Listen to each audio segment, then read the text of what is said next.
Assalamualaikum warahmatullahi wabarakatuh. Alhamdulillahilladzi hadana li hadza wa ma kunna linahtadiya laula an hadanallah. Asyhadu an la ilaha illallah wa asyhadu anna Muhammadar Rasulullah. Rabbi shrah li sidri wa yassir li amri wa ahlul 'uqdatam min lisani wa yafqahu qawli. Menurut adat lamu pusaka usang, alif ado minta jadi. Bismillah mulanya kalam, rasulun minallah nama wujud. Bab datang dari Allah, usul tibo dari Muhammad. Kun payakun samula jadi. Kini bau batimun bangkai, sekuk pinggang telaga darah. Surut pada kebenaran adat bersani syarat bersani kitabullah, menuju adil makmur, hidup jayo mati sempurna. Balik kaummu ladang dipaga, babedalah itik dengan ansur, kecik banamu gedang bagela, babeda nan kecik dengan orang tua. Kalau ladang tidak dipaga, panan tua di lahap ternak. Kalau gedang tidak bergelar, badanlah tua dianggap masih budak. Para pencipta hukum adat melalui jami yang saya hormati, para calon masa depan tanah sedikah, payung sekaki, air setitik telaga rahmat, pucuk Jambi 9 lurah, pucuk Jambi yang mempunyai 9 macam hukum adat yang berlaku, pucuk Jambi 9 rahasia yang masih dilindungi oleh Allah.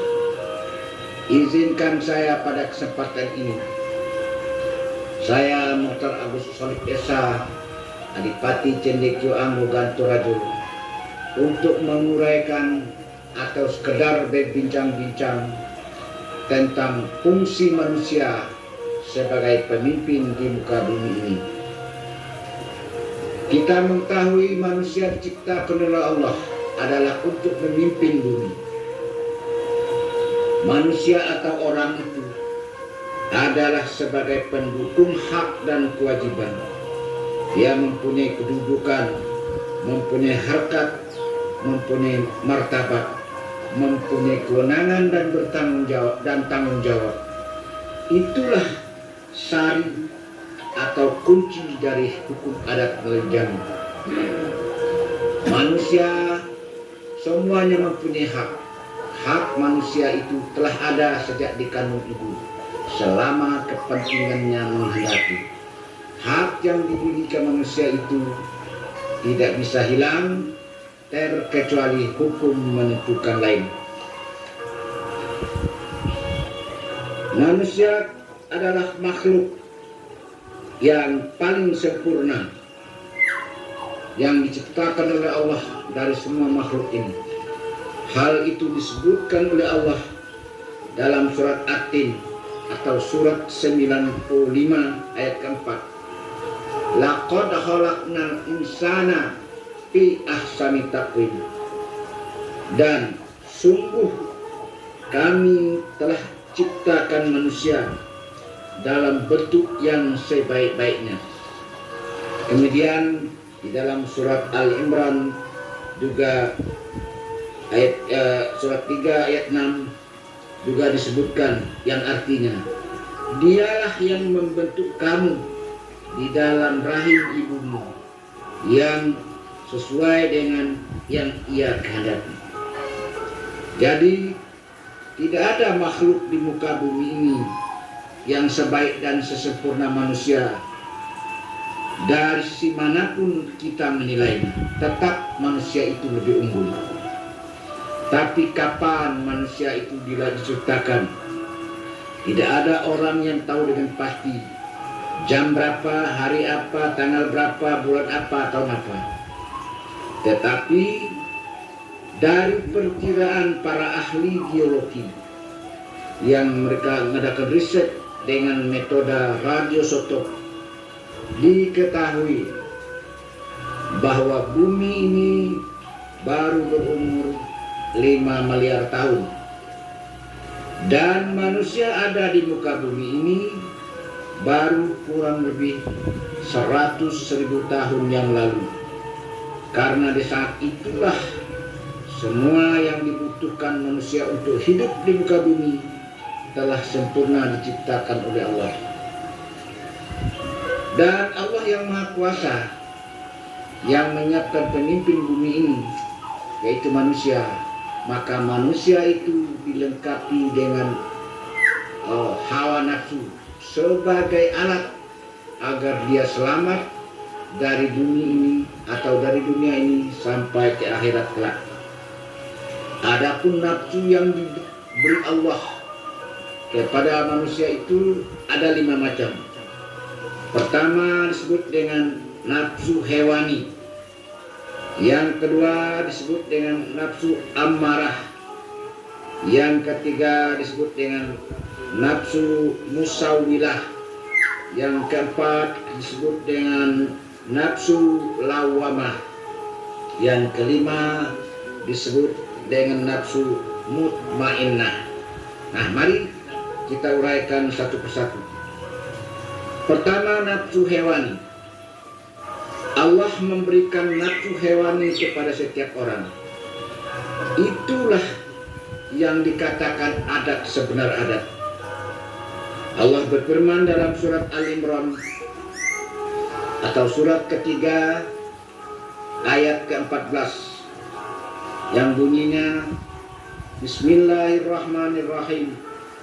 Zuyyina linnasi hubbus sahawati minan nisa'i wal banina wal qanatiril muqantarati minaz zahabi wal fiddati wal khaylil musawwamati wal an'ami wal harsi zalika mata'ul hayatud dunya wallahu indahu husnul ma'ab. Artinya kurang lebih begini,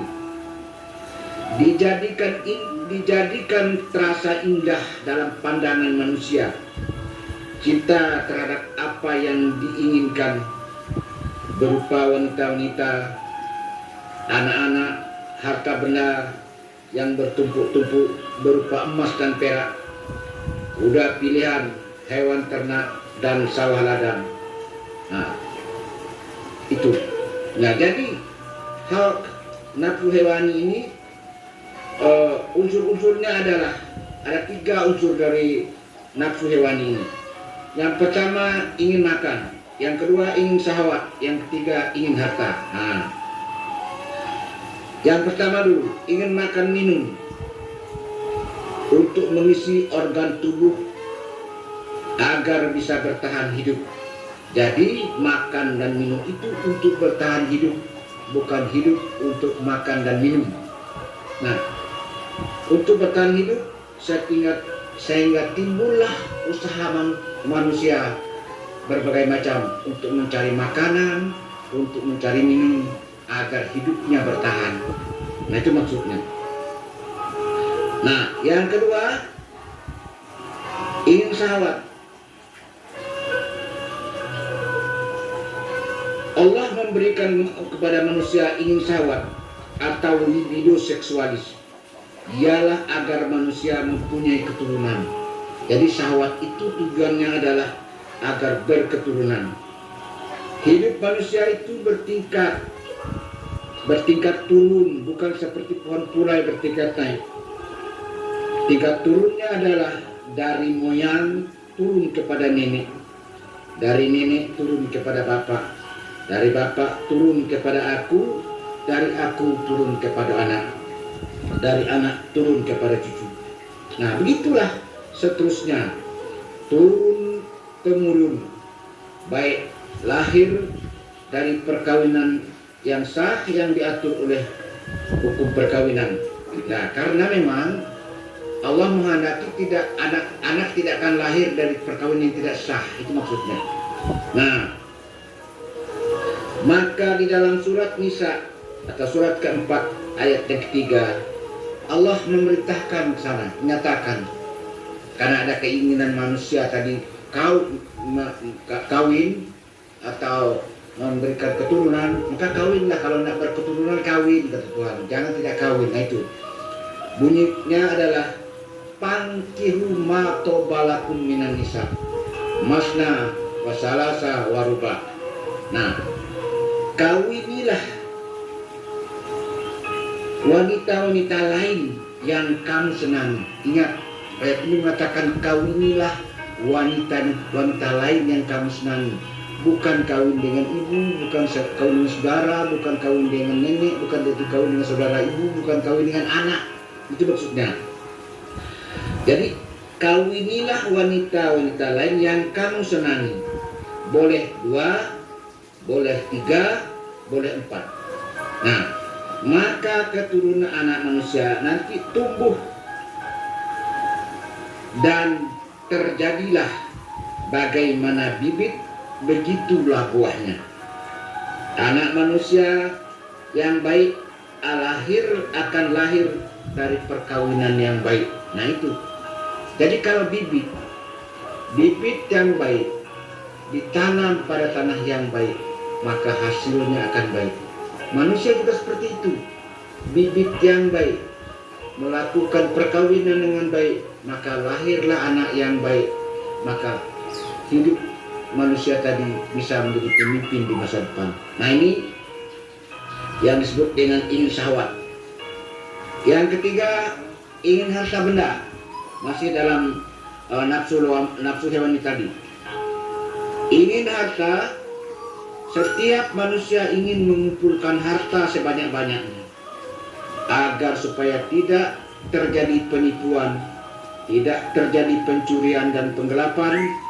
Maka timbullah perintah serta larangan di dalam hukum adat, hukum negara dan hukum agama yang mengatur tentang harta. Kan manusia ini mengumpulkan harta, ambil sana, ambil sini, ini kebun kita, ini kebun nenek kita, padahal bukan kebun nenek kita, ini harta nenek kita, diambil harta.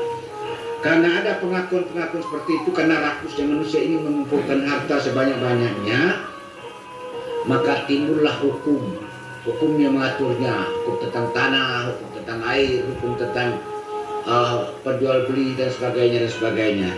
Gunanya ialah agar terjadi ketenangan di tengah masyarakat. Jadi ada perintah, ada larangan dalam hukum itu. Nah, hal ini disebutkan di dalam Al-Quran, dalam surat Nisa, yang artinya begini. Surat Nisa ayat 29. Janganlah kamu saling memakan harta sesamamu dengan jalan yang batil, kecuali dengan jalan perniagaan yang berlaku suka dengan suka sama kamu.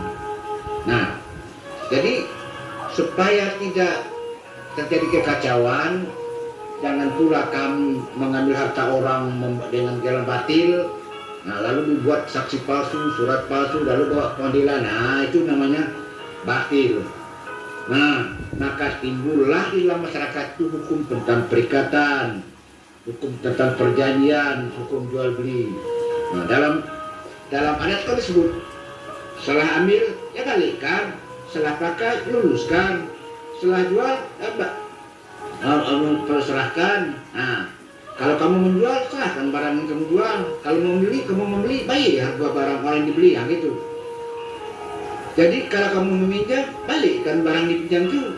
Nah, begitulah dalam perniagaan, baik secara tunai, dibayar seketika, atau dibayar ngandu, bayar cicilan. Kalau baca restoran itu cicilan sesuai dengan janji yang telah ditetapkan. Jadi kalau kita membeli barang dengan janji, sesuai dengan janji, bayar. Nah, itu yang hukum yang mengatur agar orang yang berkeinginan mengurus harta benda itu tidak melanggar hukum. Nah, begitu nih. Jadi semua itu tadi itu adalah tujuan hidup manusia agar teratur hidupnya dengan baik. Nah, ini yang disebut dengan nafsu hewani tadi. Kenapa disebut dengan nafsu hewani? Karena di antara nafsu hewan ini ada juga hewan punya nafsu seperti ini. Misalnya untuk berketurunan. Hewan juga pingin itu. Untuk makan minum, hewan juga pingin. Mengumpulkan harta ini yang belum kita kelihatan. Hewan itu belum ada yang bomo, yang mangku, tinggal kayaknya untuk tahun depan ada kalau apa ada nih ayat tahun ini, cerok pokoknya dia ada kan jambu tahun ini tinggalkannya simpannya untuk tahun depan. Nah itu yang belum kelihatan kita.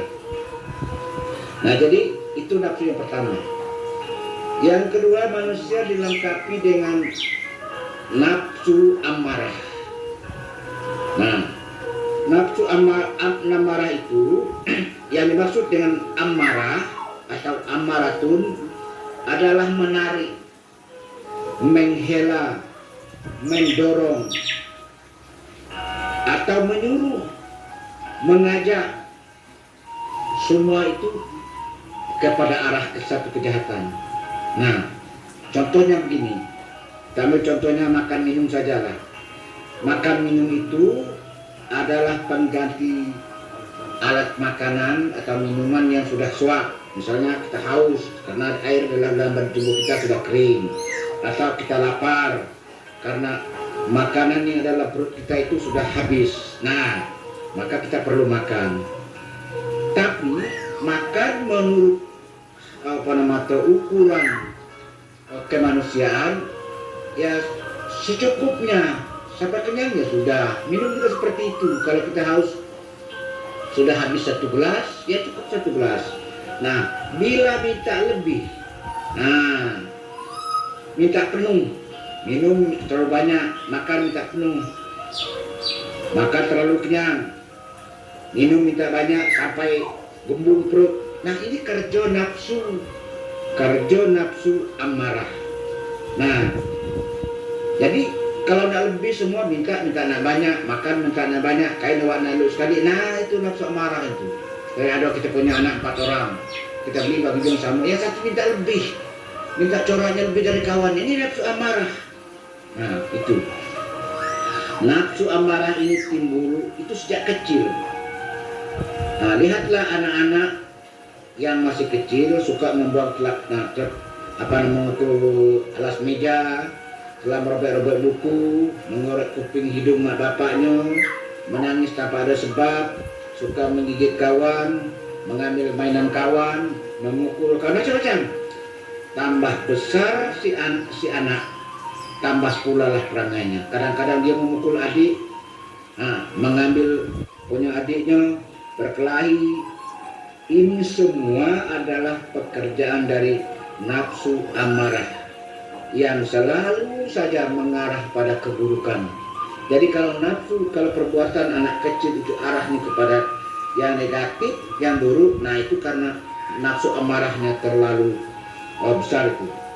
Nah dari sinilah hukum adat pesan syarat-syarat kitabullah yang berlaku di Jambi ini mengajarkan kepada kita orang Jambi agar anak-anak kecil itu disayangi, diasuh, diarah kepada yang baik, diajari, disuruh tuntut ilmu pengetahuan, disekolahkan, diajari agama agar dia sadar di dalam kehidupan ini bukan dia saja yang butuh, tapi orang lain juga butuh. Nah itu, diajarkan. Nah ini hukum adat yang mengajarkan ini, menyuruh kita mengasuh, mengarah agar mengarah anak dengan sikap yang lemah lembut. Nah, supaya tertanam dalam jiwa anak itu rasa sopan dan santun kepada mereka.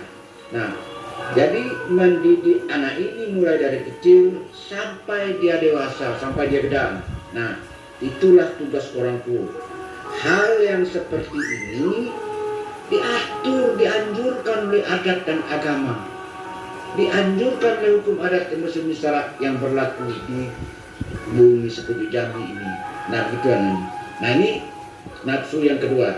Jadi pertama tadi nafsu hewani, yang kedua nafsu amarah. Amarah kita masuk kepada nafsu yang ketiga. Nafsu yang ketiga ialah nafsu musawilah. Arti musawilah itu butanya, nyala buta. Ini sebelah butanya. Apa itu butanya itu? Isinya adalah tukang tipu, Nafsu ulama itu tukang tipu, tukang sulap, tukang mempesona. Nah, dia nyulap-nyulap saja ya. Nah, di dalam istilah perang yang seperti ini disebut dengan koloni kelima. Nah, ini kalau berada di pihak musuh, koloni kelima ini ada menteri yang suka propaganda di pihak lawan umpamanya. Nah, ini kalau dalam perang atau dalam politik, orang seperti ini perlu diperhitungkan. Nah, itu. Nah, ya kerja nyulap-nyulap yang kita sebut budaya tadi, tukang sulap, tukang tipu, tukang pesona. Di dalam adat Jambi juga ada contohnya itu. Di dalam adat Jambi disebut dengan ciluk nana makan di dalam. Suko membuat perahu gelut, menggunting dalam lipatan, menohok kawan seiring, minum dalam air, berjalan dalam tanah, menggunakan kesempatan dalam kesepitan. Itulah nafsu musawilah. Nafsu musawilah itu muncul bersama-sama dengan nafsu amarah. Dia akan aktif pada seorang anak mulai dari usia 13 atau 14 tahun dan seterusnya. Nah, senjata ampuh dari nafsu musawilah ini sangatlah banyak. Jadi nafsu musawilah ini dia punya senjata. Senjatanya adalah hasad, iri hati, loba, rakus, rasa tertekan, rasa tidak puas, ria, sombong, ingin dihormati, sentimen, pengecut, dayus, picik, kurang berilmu. Nah, takabur, pemarah, keras hati, keras palok. Nah, itu alat dari nafsu musawilah ini. Ini semua berbahaya sekali ini. Tapi tugas dari nafsu musawilah ini hanya satu, yaitu menyulap yang jelek, menyulap yang buruk supaya tampak bagus, menyulap yang terlarang seolah-olah menjadi suruhan. Nah, atau sebaliknya, menyulap yang baik supaya tampak buruk, supaya tampak jelek, menyulap yang kira-kira beruntung menjadi tampak seolah rugi, menyulap yang berguna menjadi tidak berguna. Nah, semua yang mengarah kepada yang negatif begitu, itulah kerjaan, itulah tujuan dari nafsu musawilah. Nah, mari kita ambil contoh yang ada di tengah masyarakat tentang nafsu musawilah ini. Misalnya tentang hasad atau iri hati. Saya lebih pandai dari dia. Kenapa dia ditunjuk jadi kepala, jadi pimpinan? Kenapa dia ditunjuk jadi camat? Nah, kenapa dia ditunjuk jadi bos? Dikit-dikit dia. Aku lebih dari dia. Itu kerjaan. Ini kalau orang kantor yang seperti ini kerjaan hasad dan dengki. Demikian juga dulu, karena dia sudah ada dari dulu ketika Adam dan Hawa berada dalam surga bersamanya, ada itu. Nah, Adam diciptakan dari tanah, kata iblis. Saya dari api. Nah, coba. Padahal apa? Dari api juga ciptaan Tuhan, dari tanah juga ciptaan Tuhan. Tapi karena ada rasa iri hati tadi. Nah, inilah kerjaan hasad, iri hati dari iblis tadi. Maka tugas musawilah yang dilaksanakan, yang ada pada iblis waktu dalam surga itu berhasil dia umbuk rayu tipu Adam, dikatakan Adam, ini buah hobi, ini kalau kamu makan kamu tidak akan keluar dari surga, ini pohon kekekalan katanya. Padahal yang buruk, jadi yang buruk itu disulapnya supaya indah dengan kata bujuk rayu, umbuk umbai segala macam. Akhirnya Adam dan Hawa memakan buah holdi, maka dia menjadi orang yang berdosa dan dilemparkan Allah ke muka bumi. Nah, ini kerja daripada nafsu musawilah yang bersumber kepada hasad dan iri hati tadi. Ini banyak di tengah masyarakat kita, banyak ini. Nah, orang kawan kita yang naik pangkat, yang dapat jabatan, kita yang sakit kepala. Kawan kita yang membeli TV, awak ini tutup hidung. kawan kita yang beli mobil, awak yang magar jalan. Oh, itu kan tak boleh mobil saya. Itu kan jadi hati galau itu. Nah, padahal tidak ada masalahnya. Kalau ada kawan yang kaya, kita lupa kekayaannya, kan begitu. Tapi itulah kerja hasad dan iri hati tadi. Kemudian yang kedua, alat dari nafsu musyawilah ini adalah tamak, lubo, rakus, tertekan, akhirnya timbul kikir. Nah, kita tahu dalam sejarah Qarun itu kaya raya dia. Qarun itu, bayangkan dia anak kuncinya itu, anak kunci gudangnya dia itu puluh-puluh yang bawanya. Nah, bayangkan itu, belum lagi gudangnya, anak kuncinya dia berpuluh-puluh. Nah, itu Qarun. Apa kata Nabi Musa waktu itu? Qarun, keluarkan zakat. Apa jawab Qarun? Minta 10%, minta keluarkan zakat. Ini aku yang punya kekayaan, aku yang besar. Nah, itu timbul tamaknya. Nah, untuk fakir miskin dan orang miskin, untuk fakir dan orang miskin ketemu. Apa orang-orang miskin tuh? Dia salah dia yang tidak mau kerja, dia yang tidak membantu tulang buang keringat untuk cari kekayaan. Ini kata Qarun. Ini apa terjadi? Qarun itu hartonya terbenam. Sampai hari ini orang mencari harta Qarun itu. Kalau ada orang dapat harta dalam terbenam dalam sana dikatakan harta Qarun. Nah, itu. Nah, semuanya ini yang bersifat seperti ini adalah tamak. Tamak itu adalah buah dari nafsu musyawilah. Nah, akhirnya orang yang tamak, yang tidak mau bersedekah, yang tidak mau mengeluarkan zakat, yang tidak mau berinfak, tidak mau mengasihi tetangga, apa yang terjadi? Akhirnya awak mati, harta tinggal. Nah, neraka tempat si kikir ini, tanpa ada zakat, tanpa mau sedekah, itu udah pasti.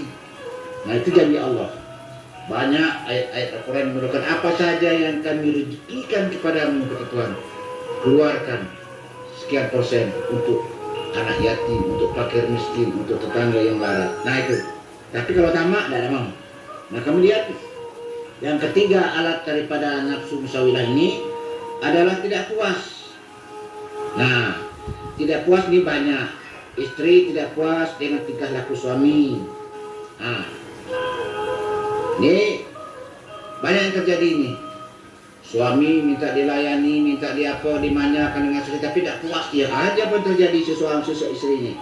Kata hati daripada istrinya, sabar tuh ada batasnya.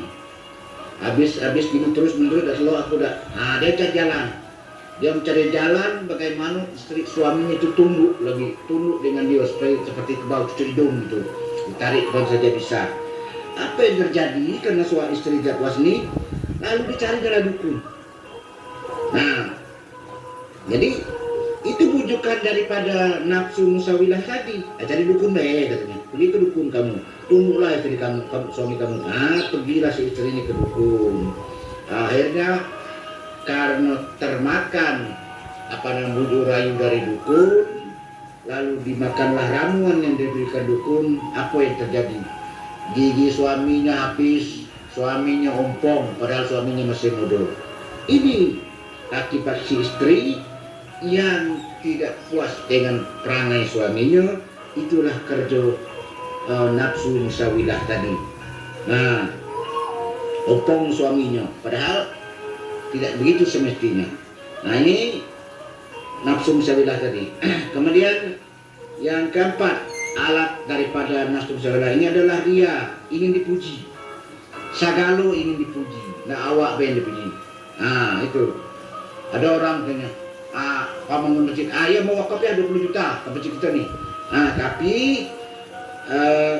tolong diumumkan kepada tiap Jumat nanti. Kemudian panggil wartawan, dimasukkan di koran.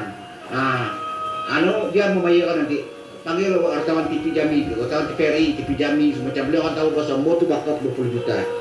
Ini kan kerja nafsu musyawilah supaya orang tahu karya namanya itu apa. Ini alat daripada nafsu musyawilah adalah ria atau ingin dipuji. Sehingga besok masuklah di koran, si Anu berwakaf kepada masjid ini sebesar 20 juta rupiah. Semoga amalnya diterima oleh Tuhan. supaya dicontoh oleh orang lain. Nah, itu bangga lah dia. Nah, yang kelima, alat dari nafsu musawilah ini adalah dayus. Apa ini maksud dayus? Dayus itu seperti biri-biri berbulu singa, domba berkulit beruang, ayam berbulu musang. Nah, kira-kira itu. Dari jauh disangka raksasa pengawal mahli gairaki. Setelah didekati, rupanya patung tanpa jiwa, patung batu tanpa jiwa. Nah, ini banyak terjadi di tengah masyarakat. Nah, apalagi kalau seorang istri, kalau suami mencintai istrinya. Sudahlah gitu. Apa dikata istrinya, itu baik. Nah, di dalam masyarakat pernah dibuat orang begini rumusnya. Kalau cinta sudah terdorong, kasih sayang sudah baurat, rindu berakar, hati kenung, akal tak pikat, zahir batin sudah tertawan, punya istri cantik ayu mempesona, gerak-geriknya membawa lara, suami bagaikan mendapat durian runtuh, bak kelana menemukan gudang ikan Nabi Sulaiman, bak anak kecil dapat adik, kita hapu nan dipegang, kita hapu nan dirabu. Apo kato juragan istri diiukan baik, segala kemauan istri tidak ada yang dihalangi. Maka alam tak kembang jadi guru, berlakulah hukum pintu kecil. Peminat barang banyak, sang toke berpura-pura tidak tahu, sehingga harga membumbung tinggi. Si cantik istri makin banyak ulah, suami hanya tinggal mengurut dado tanpa masuk angin. Nah, ini contohnya begini. Ini kalau dalam kata puisi kan begitu anunya. Orang-orang menyandingkan antara si istri, si suami yang sangat mencintai istrinya. Nah, dilanjutkannya begini. Kucing terlampau manju, dia ogah, tidak mau menangkap kucing, tidak mau menangkap tikus. Jadilah suami itu dayus. Nah, kalau suami sudah dayus, apa yang terjadi lagi? Dia menjadi tukang masak, senang dia masak, mencuci piring, mencuci pakaian istrinya. Ya, apa boleh buat? Kata orang Padang itu apa boleh buat? Ketika naik ke baju, dialah kepala besi tanah selalu penuh kerja. Biarlah awak jadi nak budak, asal awak istri awak dicinta kepadanya, kira-kira gitu tuh. Mencuci pakaian istrinya, inilah ya, karena dia sanggup mencuci pakaian istri itu, dia menganggap istrinya penjelmaan bidadari dari surga Firdaus. Tetapi dalam hidup ini ada awal, ada akhir. Pada suatu hari, dia terdengarlah kabar burung. Ada berita-berita fitnah, orang berbisik-bisik tentang istrinya itu. Tapi apa katanya dalam hatinya? Karena dia dihinggapi oleh nafsu musawilah yang berbuah dayus tadi. Biar baik. Itu hiburannya, biar baik. Tidak ada cerita, baik itu cerita angin. Tidak mungkin istri aku kena selingkuh dengan orang lain. Aku kan dicintainya. Nah itu kata dia. Kabar-kabar itu baru sama dengan titik hujan dalam daun baik itu. Banyak orang yang iri bersayuri. Istri saya kan cantik, anak pejabat, macam-macam mungkin. Nah, tetapi Allah bertakdir lain. Pada suatu hari suami cepat pulang dari kantor. Karena dia gembira membawa satu hadiah dari kantor untuk istrinya, dia lupa mengucapkan kata-kata cinta untuk istrinya. Dia biasanya dari halaman sudah bersiul-siul, sudah nyanyi-nyanyi, dan sekarang lupa dia, saking gembiranya. Celakanya, begitu tiba dekat pintu kamar, ternyata ada suara pahau. Nah, suara pahau dari jenis lain. Lalu diketuknya lah pintu. Waktu dia buka pintu, terdengar ada seorang melompat dari jendela belakang. Nah, dia masuk kamar. Dilihat ke kamar dia berantakan. Baru dia sadar bahwa betul istrinya berselingkuh. Nah, maka terjadilah perang mulut. Terjadilah berantem, teriak, menangis. Nah, kecewa. Nah, diselingi pula lah tangis-tangis yang dibuat oleh istrinya. Air mata istrinya itu mengalir batu menggelinding dari gunung Karam. Air mata istri itu jatuh bercucuran. Ya, tahulah kita air mata buayo macam-macam lah. Nah, kira-kira itu. Mata istrinya tadi yang bagai bintang kesiangan kira bengkak menangis. Nah, setelah melihat itu, akhirnya apa yang terjadi? Si suami ini yang dihinggapi oleh nafsu musawilah berbuah dayus ini mencintai istrinya, timbul ibu dia melihat istrinya yang menangis itu. Nah, lalu musawilah dalam dirinya berpidato seperti Lenkol yang pulang dari pertempuran utara selatan. Apa kata dia? Ya, demi rumah tangga, dari rumah tangga kepada ketenangan hidup berumah tangga, biarlah berdamai baiklah, berdamai sajalah kita. Kan tidak ada yang rusak apa-apa. Lalu dipanggil istrinya, marilah kita hidup baru, kita hidup baru, kita rubah perangai kita di hari yang baru ini dengan semangat baru. Nah, itu kata dia. Istri itu senang pula. Sudah jelas dengan hidup baru, dengan semangat baru, dengan rencana baru dari istrinya yang terselubung lagi. Nah, apa yang terjadi kalau suami seperti ini? Menurut kabar, di pintu surga itu ada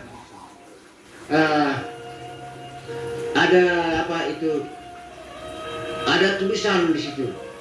Nah, tulisan di nomor 4 bahwa surga ini haram bagi suami yang dayus. Nah, itulah adat yang sebenar adat. Nah, itu. Jadi kalau sudah seorang suami dihinggapi oleh penyakit, oleh nafsu musawilah yang berbuah dayus, maka suami itu haram masuk surga. Nah, itu namanya. Kemudian alat yang berikutnya, yang ke-7, alat daripada ini adalah sombong. Nah, sebenarnya banyak alat tadi kan ada kurang lebih 15 dari alat nafsu musawilah ini. Tapi kita ceritakan sebagian sajalah. Yang alatnya ini ada 7. Ketujuh adalah sombong. Nah, jadi sombong ini begini.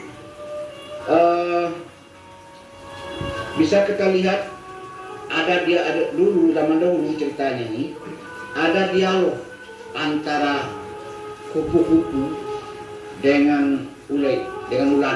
Nah, pada satu hari kupu-kupu sedang terbang dari bunga ke bunga, dari daun ke daun, dari kembang ke kembang yang indah. Suatu hari nampak ulat dalam daun itu. Apa katanya? Hai ulat, kau ni ulat bulu rupanya kau ni binatang ahmak, jelek sejelek ciptaan Tuhan ialah kau kan. Iya dah pun. Kau bisa terbang mana-mana, aku bisa terbang. Kerja kau tu makan. Segala daun-daun bunga lah rusak balik kau. Cuba pakai otak lah dikit. Nah, lihat aku ni. Sayap aku indah, bisa terbang dari bunga ke bunga, dari kembang ke kembang. Itu kata-kata kupu yang sombong.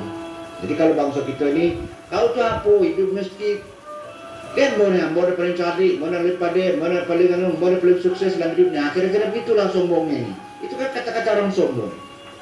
Nah, kemudian apa kata ulat bulu yang gemuk tadi?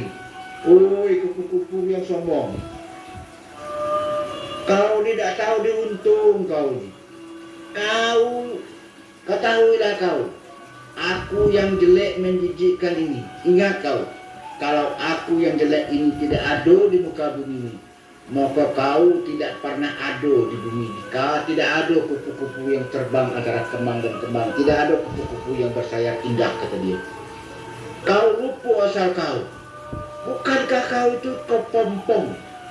Kepompong dari ludah seekor ulat doit seperti aku. Kenapa kau sombong, katanya, dengan sayapmu yang indah? Yang berhak sombong itu hanya Allah Subhanahu wa Ta'ala. Itu.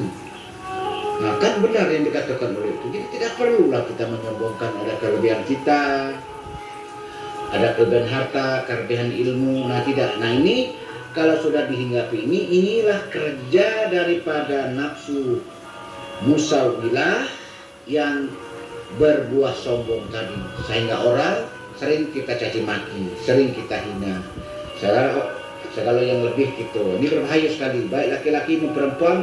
Perkataan sombong ini perlu kita hindarkan. Nah, itu. Kemudian nafsu yang keempat adalah nafsu lawamah. Lawamah itu artinya mencela, memaki, mengkritik untuk kebaikan. Nah, apa yang dikerjakan oleh nafsu amarah ditentang oleh nafsu lawamah. Nah, tadi kan kita bercerita tentang nafsu amarah tadi. Yang kedua tadi, yang kerjanya menarik, menghela kepada yang buruk tadi. Nah, itu ditantang oleh nafsu lawamah. Jadi dalam diri manusia ini ada amarah, ada lawamah. Nah, itu. Jadi kerjanya memaki, mengkritik untuk kebaikan. Apa yang dikerjakan oleh nafsu amarah ditentang oleh nafsu lawamah. Diri kita ini tertegun sebentar untuk melakukan sesuatu. Misalnya ada satu rencana kita umpamanya nak berangkat, berangkat, tidak. Nah, pokoknya, itu berperang dalam hati itu dah suruh mama. Apalagi untuk kejahatan. Nah, ini ketemu barang orang di jalan, kamu dompet orang di jalan, ambil tidak. Kata yang satu maka ambil, kata itu jangan. Nah, ini pertempuran dari nafsu amarah dengan nafsu lawamah. Nah, kita contohnya begini, seorang pencuri yang ingin mengambil harta orang, dia tertegun sebentar lalu melihat ke kiri kanan, ada orang melihat ini. Nah, saat itu sebenarnya nafsu amarah dengan lawamahnya bekerja dan bertempur dalam dirinya. Nah, kata amarah, terus bela ambil barang tu dah, ada orang yang boleh dah. Apa sen tu bisa beli ini, siapa kan enak, macam-macam lah pujuk-pujuk rayu. Nah, itu nafsu amarah. Tapi kata nafsu amarah, jangan, kamu itu kan punya orang. Tak boleh berusuh. Memang orang tidak melihat, tapi Allah yang menciptakan alam semesta. Aduh melihat, kalau kamu sudah aku. Nah, ini apa nama itu? Kata nafsu lawamah tadi. Nah, kedua-dua ini bertempur dalam diri manusia. Bagaimana hasil pertempuran? Nah, hasil dari pertarungan nafsu amar dan nafsu lawamah itu timbul pikiran sehat atau jahat. Tergantung nafsu yang menang dalam pertarungan itu. Nah, kalau menang, kalau laju mengadukan nafsu kejahatan, berarti menang nafsu amarah. Kalau tidak jadi melakukan satu kejahatan, menang nafsu lawamah. Nah, begituan ini. Nah, yang seperti ini, itulah yang disebut adat yang sebenarnya adat. Sudah ada dalam diri manusia. Tinggal manusia, tinggal pilih, ada pilihan. Nah, itu.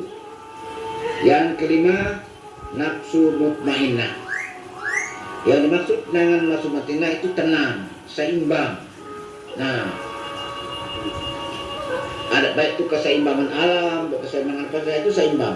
Jadi dalam adat orang membayangkan yang disebut dengan seimbang itu bagaikan permukaan danau yang tenang, tidak ditiup angin, terhampar laksana kacau. Walau ada riak-riak kecil sedikit, tapi riak itu tak ubahnya seperti keriput pipi anak kecil yang sedang kesedihan. Nah, ini kalau kita ke pasar, dia ibu beli gula. Apa kata ibu? Tunggu dulu gula yang ditimbang itu tidak mau kuda itu ada cincin belum tenang. Nah, kalau tenang baru mau terima kuda, tak mau dah. Nah, jadi menunggu keseimbangan itu nafsu mutmainnah. Nah, nafsu mutmainnah itulah adat yang sebenarnya. Semua orang butuh dengan nafsu mutmainnah, ingin ketenangan. Seorang pencuri umpamanya, coba curi barang, pasti dia marah. Padahal kerjanya mencuri. Nah itu, nah dia ingin tenang tadi. Nah itu aneh. Jadi kesimpulannya adalah kelima dari nafsu tadi sangatlah penting bagi hidup manusia. Karena apa? Karena manusia di muka bumi ini tidak ubahnya orang merantau. Nanti akan balik, akan lari dari sini. Merantau di muka bumi ini. Jadi nafsu hewani, nafsu amarah, nafsu musawilah itu sama dengan kudu tunggangan kita menjajah bumi ini. Nah, tanpa ada kudu tidak mungkin kita bisa berjalan dan kita pasti gagal untuk mengharungi bumi ini. Tapi ingat, kudu yang kita tunggangi itu dia punya kemauan sendiri. Keinginannya berbeda dengan kita yang sedang menunggang kudu itu tadi. Nah, oleh karena itu orang adat mengajarkan atau ilmuwan mengajarkan kudu yang disediakan itu haruslah kita sediakan makanan. Harus ada tali kekang, harus ada pelangi. Maka kata orang adat Jambi, lebih baik mati minta diinjak kudu daripada kamu menunggang kudu tanpa tali kekang. Nah, itu. Jadi kudu yang tanpa ada tali kekang itu sama dengan nafsu amarah, sama dengan nafsu hewani, sama dengan nafsu musawilah. Nah, maka harus diberi kekangnya. Nah, apa kekangnya? Dikekang dengan nafsu lawamah, ditambah dengan akal, ditambah dengan iman, keluaran nafsu amarah yang berupa makan, minum, itulah yang disebut dengan pelangu kudu, tali kekang kudu. Barulah kita bisa senang, bisa tenang, bisa aman, kita terjamin menunggang seekor kudu. Maka besarlah harapan kita dalam hidup ini. Kita akan sampai ke ujung jalan yang tiada berujung ini. Kita sampai pada satu markas. Kita akan sampai pada taman ridho Allah Subhanahu wa Ta'ala. Nah, kalau sudah sampai di sana, maka kita akan dipanggil oleh Allah seperti yang disebut dalam surat Al-Fajr, surat 89 ayat 27 dan 30. Bismillahirrahmanirrahim. Ya ayyuhan nafsul mutmainnah, irji'i ila rabbiki radiyatan mardiyah, fadkhuli fi ibadi wadkhuli jannati.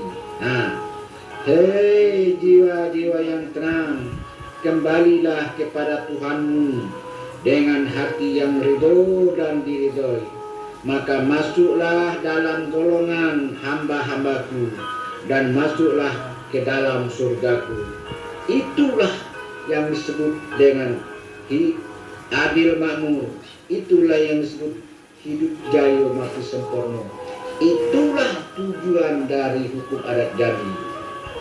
Barangkali itu saja yang dapat saya paparkan pada kesempatan ini. Lebih dan kurang saya mohon maaf. Saya tidak bermaksud untuk menggurui siapa-siapa, dan saya tidak bermaksud pula untuk menyakiti hati siapa-siapa. Saya tidak lebih dari seorang yang mencintai hukum adat Jambi dan berharap hukum adat Jambi itu membumi di pucuk Jambi 9 lurah. Sudah saya paparkan segala nandape, sebaris dak lupa, setitik dah hilang. Ku adonan talindung di balik daun, tinggal dihunut bakal lamu, bukan memelau paneh dilekuk, bukan bakwa mandi bakumpai. Kok kurang suko ditukuk, kok apat suko diturang, kok bungkuk suko dilulus benar, suko dioleh panjang di kapuh liba, alam tak kemang menyudahi. Tamat kaji kitab dilingkup, tamat gayung pedang diletak, dikayat habis sengkito sudah, sah samo balunyo batal samo diampang. Yang tinggal terserah kepada ombak nan basabung, angin nan bapun. Di situ tulang telungu sisik batibun, ko ado nan tinggal, itulah untuk yang pandai. Titik air bisa bertahu, orang sekapal jadi tenung, dalam kelam elok berlaku. nan setitik jadikan laut, nan sekapal jadikan gunung, alam terkembang jadi bulu, balam terbang ke muka pintu, padi sulit apa dimakan, alam terkembang jadi guru, bumi dan langit ada di dalam. Yang benar dari Allah yang Maha Kuasa, yang salah dari saya Mukhtar Agus Khalid Esa. Kepada Allah saya mohon, jangan dicabut nyawa saya sebelum dosa saya diampuni oleh Allah. Bukan saya takut mati, hanya saya tidak mau mencari mati yang tidak di dalam ridho Allah. Barangkali itu saja. Akhirnya saya ucapkan Assalamualaikum warahmatullahi wabarakatuh.